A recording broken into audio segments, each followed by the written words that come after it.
பன்றித்தளர்ச்சி அம்மன் யாழ்ப்பாண குடாநாட்டில் உள்ள வரலாற்று புகழ்பெற்ற ஆலயங்களுள் ஒன்று. இது தென்மராட்சி பெருநிலப்பரப்பில் சாவகச்சேரி புத்தூர் வீதியில் உள்ள மட்டுவில் வடக்கு பகுதியில் அமைந்துள்ளது.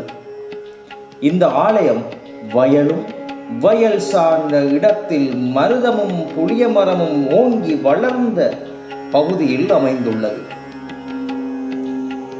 முற்காலத்தில் அம்பாள் மட்டுவில் பகுதியில் இயற்கை வனப்பு நிறைந்த கிராமத்தில் உறைந்து பல அற்புதங்களையும் அருளாட்சியையும் வழங்கி வந்ததாக வரலாறுகள் கூறி வருகின்றன.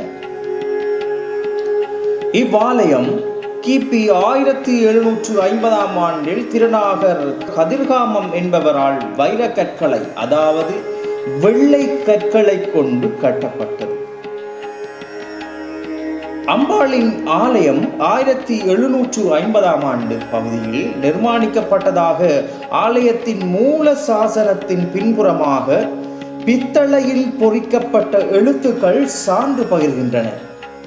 1946 ஆண்டில் முதலாக கும்பாபிஷேகம் செய்யப்பட்டதுடன் அதே ஆண்டு மார்கழி திருவெம்பாவையில் கொடியேற்ற திருவிழாவும் முதலாக இடம்பெற்றது.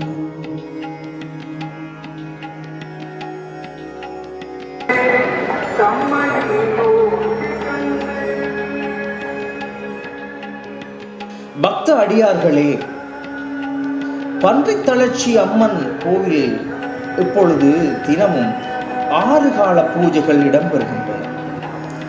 பன்றித்தளர்ச்சி என்ற சொற்றொடரோடு பங்குனி திங்களும் சேர்ந்து வரும். யாழ்ப்பாண பகுதியில் உள்ள சைவ மக்கள் பங்குனி திங்களில் அம்பாளில் கேணி தீர்த்தத்தில் தலைமுழுகி பொங்கலிட்டு கோவில் வாசலிலே தங்களின் நிவேதித்து வணங்குவார்கள்.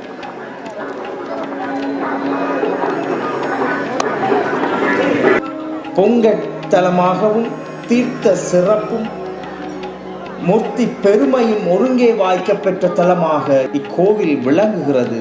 பக்த அடியார்களே,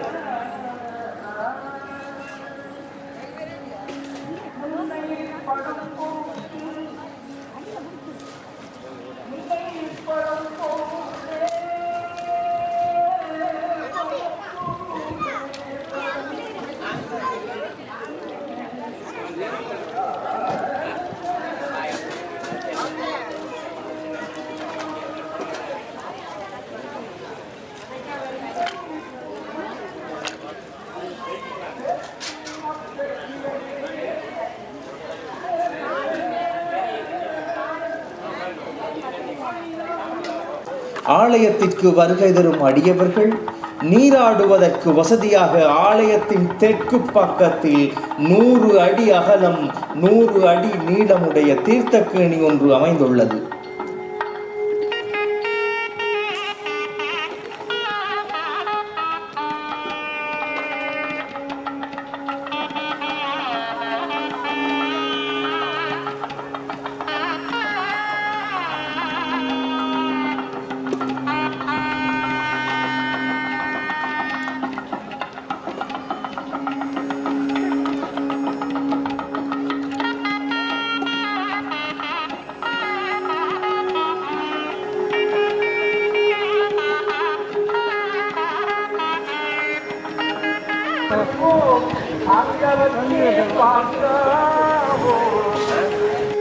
எல்லோருக்கும் வரும் சந்தேகம்தான் அது.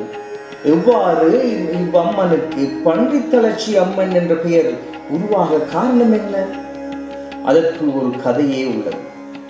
இவ்வாலயத்தில் பறையடிக்கும் பக்தன் ஒருவன் தனது குலத்தொழிலான குலைத்தொழிலையும் செய்து வந்தான்.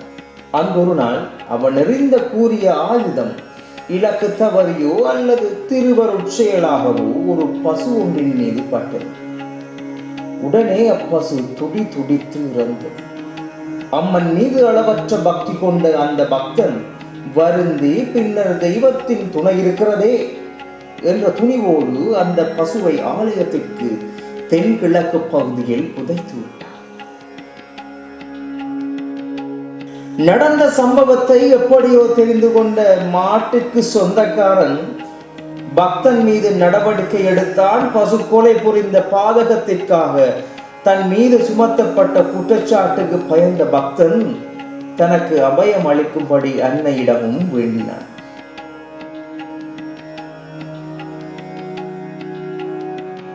அன்றிரவு அடியவனின் கனவில் முதிய விதவை கோலத்தில் காட்சி கொடுத்த அம்மை நாளைய தினம் பன்றி எச்சங்களே புதைத்ததாக சொல்ல சொன்னதாகவும் கூறினார். மாட்டுத்தலை புதைக்கப்பட்ட இடத்தில் பன்றித்தலையே கிடைத்தது. எவ்வாறு கிடைத்தது? இதனையே நாங்கள் இங்கு அற்புதமாக காண்கிறோம். தேவிக்கு பன்றித்தளர்ச்சி என்ற பெயர் ஏற்பட்டதாக மரபுரைகள் சொல்கின்றன.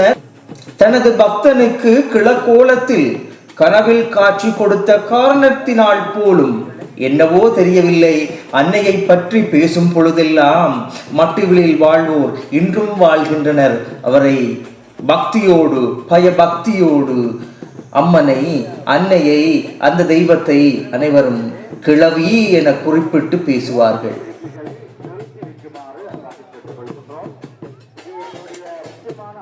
யாழ்ப்பாண பகுதியில் உள்ள சைவ மக்கள் பங்குனி திங்களில் அம்பாள் கேணி தீர்த்தத்திலே தலைமுழுகி பொங்கலிட்டு கோவில் வாசலிலே தாங்களே படைத்து வணங்குவார்கள். இது எங்கு காண கிடைக்கும் இந்த அரிய காட்சியை?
கோவிலை சுற்றி அனைவரும் பொங்கல் பொங்கி வெண் பொங்கல், சர்க்கரை பொங்கல், குலை சாதம், வெண் சாதம், அதோடு அம்மனுக்கு பிடித்ததாக வடை, மோதகம், அப்பளம் என்று அனைத்தும் குடும்பத்தில் செய்வது போல செய்து கிழவி என்று செல்லமாக அழைக்கப்படும் தமது குடும்பத்தில் ஒருவராக நினைத்து சன்மார்க்க வழி போல அவர்கள் அனைவரும் கிழவியை எதிர்பார்க்கிறார்கள்.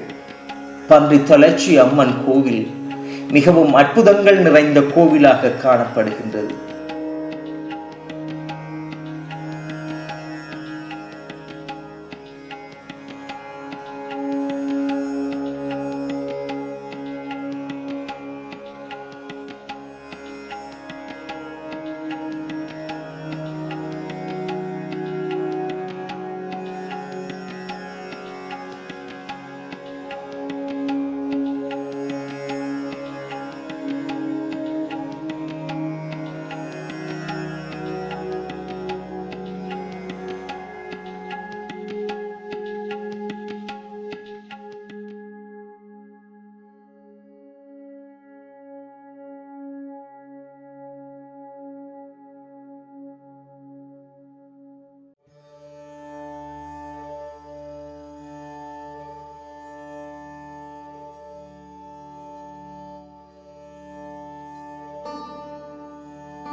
இன்றைய தினம் பங்குனி திங்கள், இறுதி பங்குனி திங்கள். இந்த நாளிலே அனைவரும் இங்கு ஒன்றாக கூடி நிற்க கூட இடமில்லாமல் அவர்கள் சமைத்து அம்மனுக்கு நிவேதித்து வழிபடுகின்றனர். மரபு வழியாக இது பின்பற்றப்பட்டு வருகிறது. இதுவரை கண்டதில்லை எக்கோவிலிலும் இவ்வாறு நிற்க கூட இடமில்லாமல் அனைவரும் ஒன்றாக சேர்ந்து சமைத்துக் கொண்டிருக்கிறார்கள். புகை மூட்டங்களாக இருக்கிறது. அங்கே அம்மன் மீது எவ்வளவு அளப்பரிய பயபக்தி, அவர்களின் பக்தியை எவ்வாறு வெளிக்காட்டுவது என்பது இதிலிருந்து தெரிகிறது. சிறியவர் முதல் பெரியவர் வரை, ஏழைகள் முதல் பணக்காரர் வரை தங்களால் இயன்ற செயற்பாட்டை செய்கின்றார்கள். இங்கு சிறிய பானையோ அல்லது பெரிய பானையோ தங்களால் முடிந்த அளவு நாம் அம்மனுக்கு சிறிதேனும் உணவளிக்க வேண்டும், அந்த அன்னபூரணிக்கு நாமும் சிறிது உணவளிக்க வேண்டும் என்ற ஒரு எண்ணத்தில் அனைவரும் இங்கு வந்து இந்த செயலாற்றுகிறார்கள். தானங்களில் சிறந்தது அன்னதானம் என்று கூறுவது போல இன்று நிகழ்வதும் இதுதான். வரும் அடியவர்களுக்கு அனைவரும் வழங்குகிறார்கள் அன்னதானம். நிச்சயமாக அன்னை மனம் குளிர்ந்து அவர்கள் கேட்கும் வரங்களை அளிக்கும் நிலைக்கே வந்து விடுவாள். எல்லாம் வல்ல எம்பெருமானின் அந்த பாரியாள் அன்னபூரணி ஆயிற்று. அவளுக்கு தெரியாதது ஒன்றுமில்லை தானே. அந்த கிழவி இன்னும் அங்கு அருள் பாலித்துக் கொண்டுதான் இருக்கிறாள். எனவே இந்த இறுதியான, இந்த வருடத்தின் இறுதியான இந்த பங்குனி திங்களிலே பக்த கோடிகள் அனைவரும் அம்மனுக்காக வந்து நின்று, அம்மனுக்காக சமைத்து, அம்மனுக்காக நிவேதித்து, அம்மனுக்காகவே அவர்கள் உணவும் மருந்துகின்றார்கள். நாமும் அம்மனை வழிபட்டு அம்மனின் அருட்கடாட்சம், அந்த கடைக்கண் பார்வை எம் மீதும் விழ வேண்டும் என அம்மனை பிரார்த்தித்துக் கொள்வோம்.